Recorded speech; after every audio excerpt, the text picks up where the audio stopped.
Hello बच्चों, स्वागत करता हूं सभी का आपके अपने यूट्यूब चैनल राज एजुकेटर में।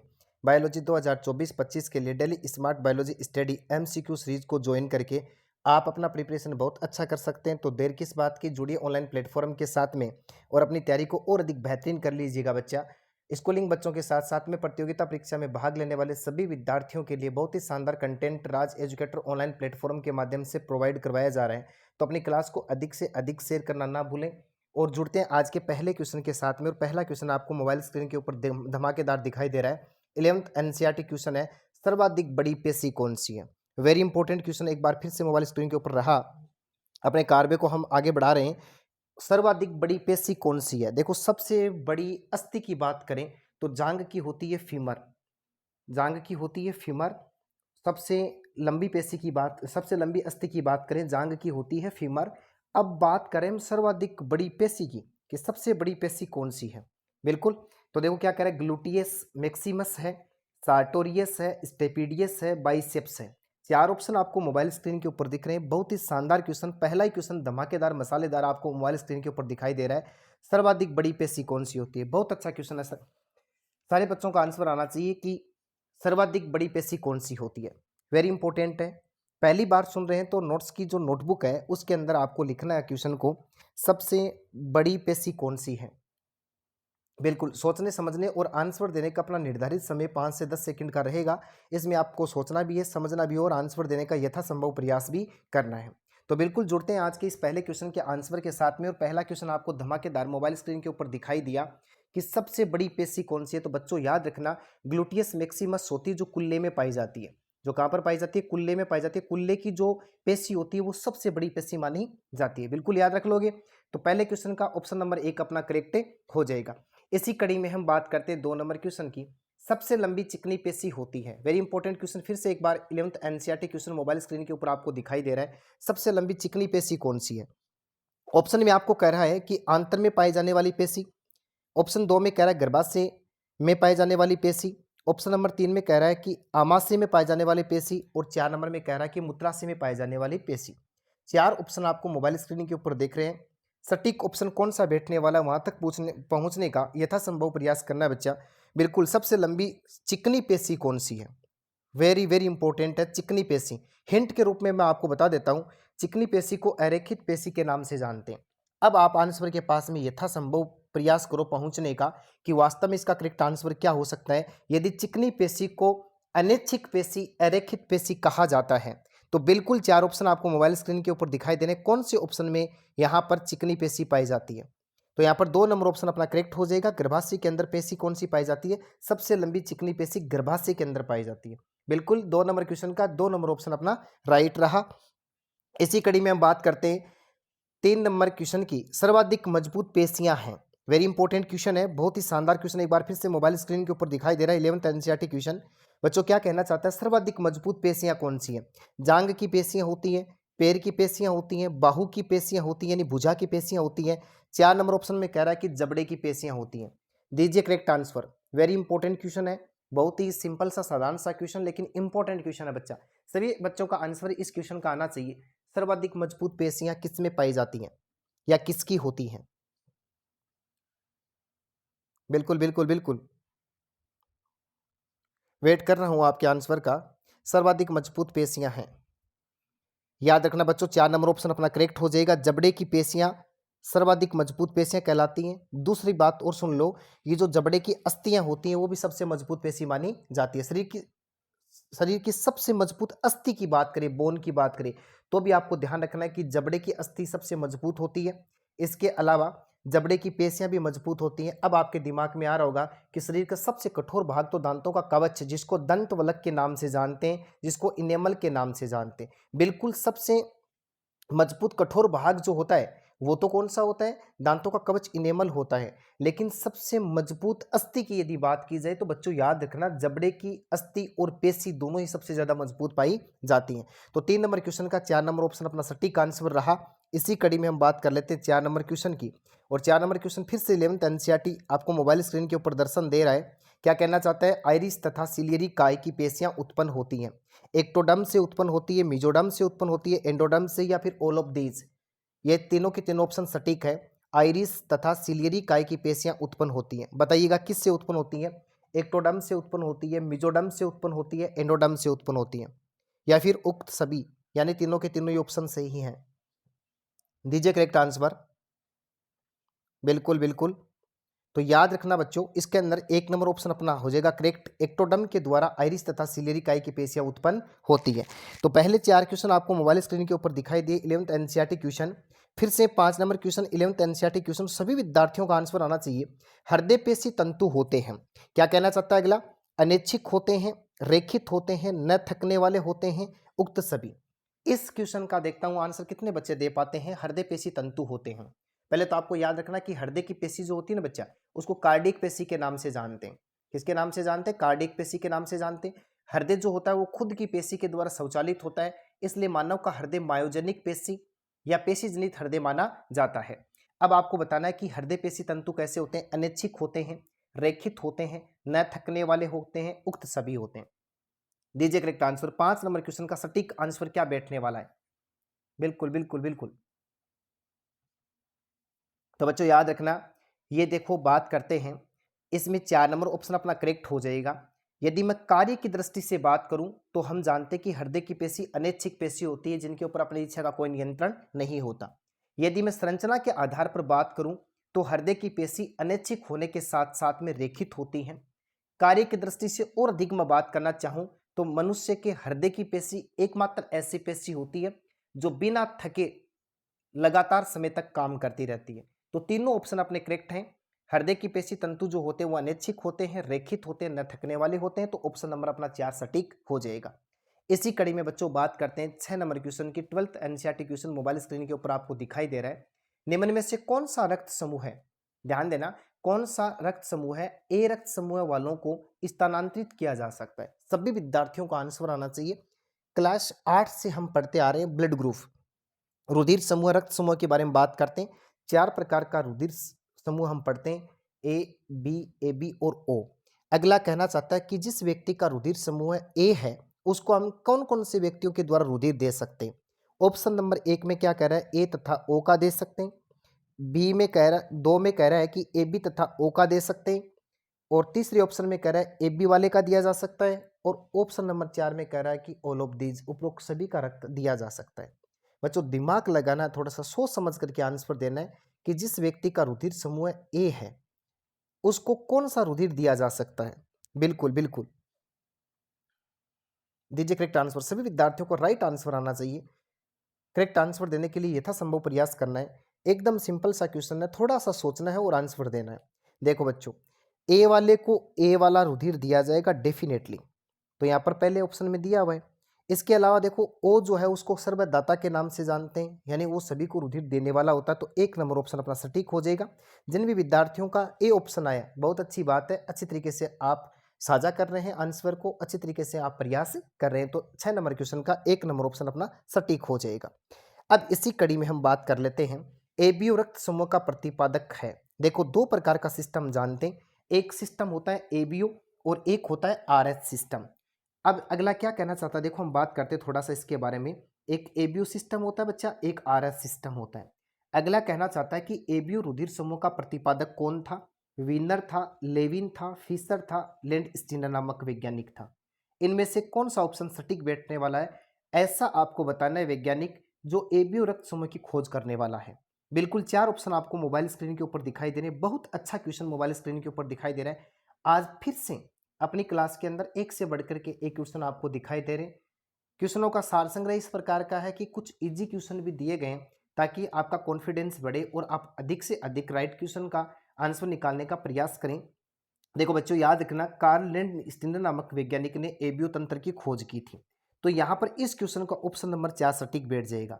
यदि मैं आरएच सिस्टम की बात करूं, मैं किसकी बात करूं? आरएच सिस्टम की बात करूं तो सन 1940 के अंदर मकाकारिसस बंदर में विंडर नामक वैज्ञानिक ने कार्ल लैंड स्टीनर नामक वैज्ञानिक के साथ में मिलकर के आरएच सिस्टम की खोज की थी। कौन सा बंदर था? मकाकारिसस बंदर था। खोज करने वाला वैज्ञानिक कौन था? विंडर नामक वैज्ञानिक था। खोज कब करता है? सन 1940 में करता है। कुछ किताबें 1938 भी लिखती है, लेकिन आपको एग्जिट याद रखना 1940 के अंदर विनर नामक वैज्ञानिक लैंड स्टीनर के साथ में साझा करते हुए आरएस सिस्टम की खोज करता है। तो 7 नंबर क्वेश्चन में आपको 2 जानकारियां मिल गई है। इसी कड़ी में देखो बच्चों, बात करते हैं हम 8 नंबर क्वेश्चन की। गुणसूत्र की 2n-1 अवस्था होती है। बहुत अच्छा क्वेश्चन मोबाइल स्क्रीन के ऊपर एक बार फिर से रहा। देखो, जिसको किसके नाम से जानते हैं?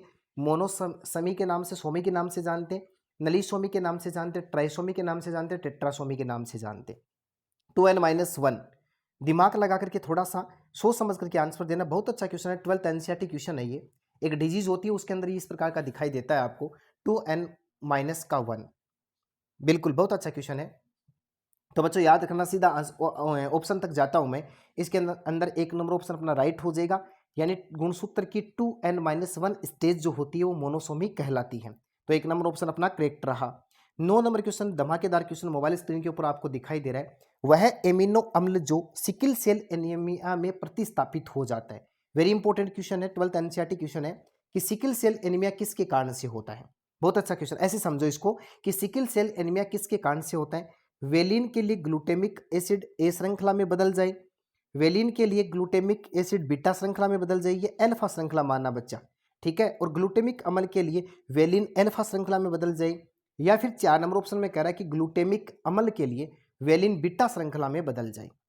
दीजिए correct answer. Sickle cell anaemia जो होता है वो किसके कारण से होता है, कौन किस में बदल जाए तब हो जाता है। देखता हूं 9 नंबर क्वेश्चन का कितना आंसर निकाल पाते हैं आप, कितने बच्चे इसको सटीक आंसर के रूप में निकाल लेते हैं। किस किस का पड़ा हुआ है सिकल सेल एनीमिया। हम जानते हैं सिकल सेल एनीमिया के अंदर आरबीसी जो होती है वो हंसियाकार हो जाती है, मुड़कर के कैसी हो जाती है, हंसियाकार हो जाती है। इसके अंदर लगातार समय में रहने के कारण से व्यक्ति की मृत्यु भी हो सकती है। तो बच्चों आपको याद रखना है कि ग्लूटेमिक एसिड के स्थान पर वेलिन आने के कारण से, अब ये दो जगह लिखा हुआ है, तो आपको याद रखना कि ग्लूटेमिक एसिड के लिए वेलिन बीटा श्रृंखला में बदल जाएंगे। आपको 4 नंबर ऑप्शन यहाँ पर सटीक मानेंगे। दूसरी बात थोड़ी सी और कर ले सिकल सेल एनीमिया के बारे में, तो ये पॉइंट म्यूटेशन का एग्जाम्पल है, बिंदु उत्परिवर्तन का एग्जाम्पल माना जाता है। बिंदु उत्परिवर्तन आपने पढ़ा होगा कि एक नाइट्रोजनी क्षारक के बदलने के कारण से होने वाली जो डिजीज होती है वो बिंदु उत्परिवर्तन कहलाती है। तो आपके सामने स्पष्ट हो रहा है कि ग्लूटेमिक एसिड जो होता है ना, उसके स्थान पर कौन आ जाता है, वेलिन आ जाता है, जिसके कारण से आरबीसी का आकार बिगड़ करके हंसियाकार हो जाता है। तो 9 नंबर क्वेश्चन का 4 नंबर ऑप्शन सटीक होगा। अल्फा बीटा साथ में आ जाए बच्चों, तो आपको ध्यान रखना है कि ग्लूटेमिक अम्ल के लिए वेलिन बीटा श्रृंखला में यदि बदल जाएगा तो वह व्यक्ति सिकल सेल एनीमिया से ग्रसित हो जाएगा। अब इसी कड़ी में देखो यहाँ पर 4 नंबर ऑप्शन अपना सटीक हुआ। इसी कड़ी में हम 10 नंबर क्वेश्चन की ओर चलते हैं। 10 नंबर क्वेश्चन आपको मोबाइल स्क्रीन के ऊपर दर्शन दे रहा है। सहलगनता की यदि मैं बात करूं, लिंकेज की यदि मैं बात करूं, का सर्वप्रथम अवलोकन किस पादप में किया गया। बच्चों एक ऑप्शन के अंदर देखो, फील्ड मटर की बात करें, घास मटर की बात करें, मिट्टी मटर की बात करें, या फिर मटर की बात करें। 4 ऑप्शन आपको मोबाइल स्क्रीन के ऊपर दिख रहे हैं। आपको यह बताना है कि इन 4 ऑप्शन में से सहलगनता की खोज सबसे पहले किसके अंदर की गई थी। देखता हूं कितने बच्चों ने थ्योरी की क्लास अच्छी तरीके से ले रखी है, कितने बच्चे सहलगनता के बारे में जानते हैं। बिल्कुल बिल्कुल, तो याद रखना यहाँ पर 3 नंबर ऑप्शन अपना करेक्ट हो जाएगा, मिट्टी मटर। और मिट्टी मटर का वैज्ञानिक नाम लेथाइरस ओडोरेटस होता है, ठीक है, लेथाइरस ओडोरेटस होता है। और वैसे मटर की बात करें तो पाइसम सेटाइवम मटर जो था, उद्यान मटर, उसके ऊपर अध्ययन करने वाला वैज्ञानिक ग्रेगर जॉन मेंडल ही था, जिन्होंने वंशागति के संकर संकरण प्रयोग किए थे। अब इसी कड़ी में हम बात करते हैं 11 नंबर क्वेश्चन की। 11 नंबर क्वेश्चन आपको 11th एनसीईआरटी से मोबाइल स्क्रीन के ऊपर दिखाई दे रहा है। पेशी संकुचन के लिए उत्तरदायी आयन्स हैं कैल्शियम तथा पोटेशियम, सोडियम तथा पोटेशियम, सोडियम तथा कैल्शियम, कैल्शियम तथा मैग्नीशियम। 4 ऑप्शन आपको मोबाइल स्क्रीन के ऊपर दर्शन दे रहे हैं। कौन सा सटीक ऑप्शन 11 नंबर क्वेश्चन का बैठने वाला है, दीजिए करेक्ट आंसर। सोच समझ करके आंसर देना, थोड़ा सा दिमाग का यूज करना है, आप आसानी से आंसर निकाल पाएंगे बच्चा। बहुत शानदार क्वेश्चन, पेशी संकुचन के लिए उत्तरदायी आयन्स कौन से होते हैं, वेरी वेरी इंपॉर्टेंट है। नोट्स की नोटबुक में अच्छी तरीके से नोट्स में लिखना है इस क्वेश्चन को कि पेशी संकुचन के लिए उत्तरदायी आयन्स कौन से हैं, क्योंकि प्रतियोगिता परीक्षा में इस चैप्टर का यह भी एक रामबाण क्वेश्चन माना जाता है, कई बार दर्शन दे चुका है। बिल्कुल पहुंचते हैं जिन विद्यार्थियों का आंसर आया है, धन्यवाद। देखो क्या होता है, कैल्शियम तथा मैग्नीशियम जो होते हैं वो पेशी संकुचन के लिए उत्तरदायी आयन्स माने जाते हैं। 4 नंबर ऑप्शन अपना सटीक रहेगा। इसी कड़ी में बात कर लेते हैं 12 नंबर क्वेश्चन की। पेशी की लंबाई नहीं बदलती, आइसोटोनिक संकुचन में, आइसोमेट्रिक संकुचन में, टिटेनिक संकुचन में, या फिर नन ऑफ दीज उक्त कोई नहीं। 4 ऑप्शन आपको मोबाइल स्क्रीन के ऊपर दिखाई दे रहे हैं। पेशी की लंबाई कब नहीं बदलती? दो प्रकार का संकुचन बच्चों होता है, एक को आइसोटोनिक कहा जाता है और एक को आइसोमेट्रिक संकुचन कहा जाता है। अगला कहना क्या चाहता है कि किसके अंदर पेशी की लंबाई में कोई परिवर्तन नहीं होता? दीजिए करेक्ट आंसर। बहुत अच्छा क्वेश्चन मोबाइल स्क्रीन के ऊपर रहा। तो आपको याद रखना है कि 12 नंबर क्वेश्चन के अंदर 2 नंबर ऑप्शन अपना सटीक रहेगा। आइसोमेट्रिक संकुचन में पेशी की लंबाई में कोई परिवर्तन नहीं होता। इसी कड़ी में बच्चों बात करते हैं 11th एनसीईआरटी क्वेश्चन 13 नंबर आपको मोबाइल स्क्रीन के ऊपर दिखाई दे रहा है। क्या कहना चाहता है? मानव तथा सशक यानी खरगोश में सबसे छोटी पेशी कौन सी है? बहुत अच्छा क्वेश्चन एक बार फिर से मोबाइल स्क्रीन के ऊपर दर्शन दे रहा है। थोड़ी देर पहले हम बात कर रहे थे सबसे बड़ी पेशी की। सबसे बड़ी पेशी की बात की थी हमने, जिसको हमने क्या कहा था? ग्लूटियस मैक्सिमस कहा था। अब आपको पुनः रिपीट कर देता हूं, जो किसके अंदर पाई जाती है? कुल्ले के अंदर पाई जाती है। तो पहला ऑप्शन तो हो गया डिलीट, क्योंकि ये तो कैसी पेशी है? सबसे बड़ी पेशी है। अब थोड़ा सा हिंट है, तो आपको हिंट के रूप में ऐसे समझना बच्चा कि सबसे छोटी अस्थि कहां पर पाई जाती है और कौन सी होती है। तो आप सभी विद्यार्थी जानते हैं सबसे छोटी अस्थि जो होती है वो कान में पाई जाती है, जिसका नाम स्टेपिज होता है। तो स्टेपिज से निकलता है स्टेपिडियस। बिल्कुल स्टेपिडियस निकलता है। तो आपको याद रखना बच्चा, सबसे छोटी पेशी जो होती है ना, वो कौन सी होती है? स्टेपिडियस होती है, जो किसके अंदर पाई जाती है? कान के अंदर पाई जाती है। तो अब मत भूल जाना, ग्लूटियस मैक्सिमस तो होती है सबसे बड़ी पेशी जो कुल्ले में पाई जाती है। बिल्कुल। अब देखो थोड़ा सा और बात करते हैं। सबसे लंबी पेशी की बात करें तो सार्टोरियस होती है, जिसको फिमोरिस के नाम से जानते हैं। अब हम समझते हैं कि सबसे लंबी अस्थि कौन सी है। तो मैं थोड़ी देर पहले आपको चर्चा कर रहा था आपके साथ कि फीमर जो होती है वो जांघ की सबसे लंबी अस्थि होती है। तो सबसे लंबी पेशी का नाम होता है सार्टोरियस, जिसको फीमर के नाम से भी जानते हैं। बिल्कुल। अब आपको 4 नंबर ऑप्शन भी दिखाई दे रहा है, तो सर इसके बारे में बता दो। तो चलो बिल्कुल बता देता हूं। जो मेजेटर लिखा हुआ है, मेसेटर जिसको कहा जाता है, जिसको मेजेटर पढ़ते हैं बच्चों, ये सबसे मजबूत पेशी होती है जो जबड़े में पाई जाती है।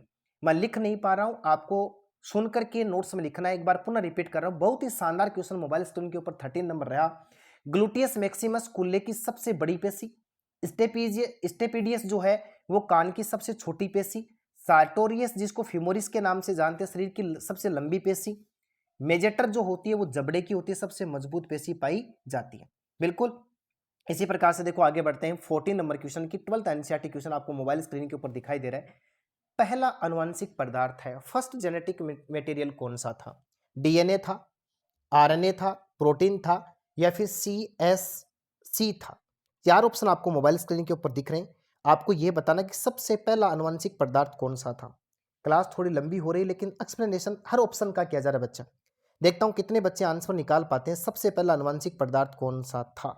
डीएनए था, आरएनए था, प्रोटीन था, सीएससी था? तो बच्चों याद रखना, पहला अनुवांशिक पदार्थ आरएनए था। 2 नंबर ऑप्शन अपना सटीक हो जाएगा। इसी कड़ी को आगे बढ़ाते हैं। 15 नंबर क्वेश्चन आपको मोबाइल स्क्रीन के ऊपर दर्शन दे रहा है। ग्रिफिथ ने एक प्रयोग किया था स्ट्रेप्टोकोकस न्यूमोनी रोग के लिए। तो उसने उसके लिए देखो कौन जिम्मेदार था? हेजा, निमोनिया, टीबी, टाइफाइड? 4 ऑप्शन आपको मोबाइल स्क्रीन के ऊपर दिख रहे हैं 15 नंबर क्वेश्चन के अंदर।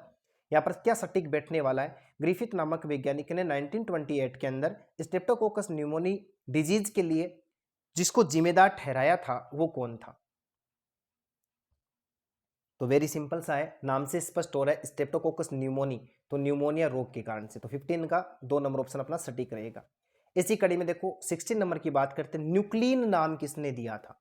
मेंडल ने दिया था, हर्ष ने दिया था, ओसवाल्ड एवरी ने दिया था, या फ्रेडरिक मेसर ने दिया था? 4 ऑप्शन आपको मोबाइल स्क्रीन के ऊपर दिख रहे हैं 16 नंबर क्वेश्चन के अंदर। दीजिए करेक्ट आंसर। तो सिंपल सा है बच्चों, याद रख लेना, नोट्स में लिख लेना। 4 नंबर ऑप्शन अपना सटीक रहेगा। मिस्र नामक वैज्ञानिक ने न्यूक्लिन नाम दिया था। अब देखो आगे बात करते हैं।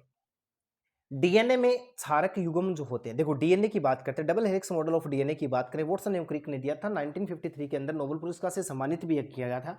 1953 में वॉटसन और क्रिक को डीएनए की द्विकुंडलित श्रृंखला के कारण से नोबेल पुरस्कार से सम्मानित किया गया था बच्चों।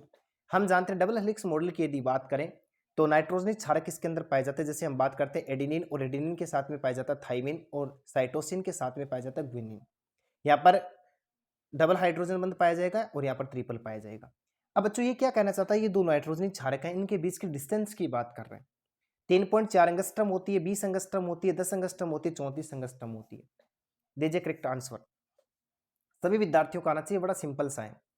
देखो इसके अंदर 1 नंबर ऑप्शन अपना करेक्ट रहेगा। दो नाइट्रोजन क्षारकों के बीच की दूरी जो होती है 3.4 एंगस्ट्रम होती है। या फिर बच्चों कई बार यूं भी लिखा आ सकता है 0.34 नैनोमीटर आ सकता है। बिल्कुल नहीं भूलना है।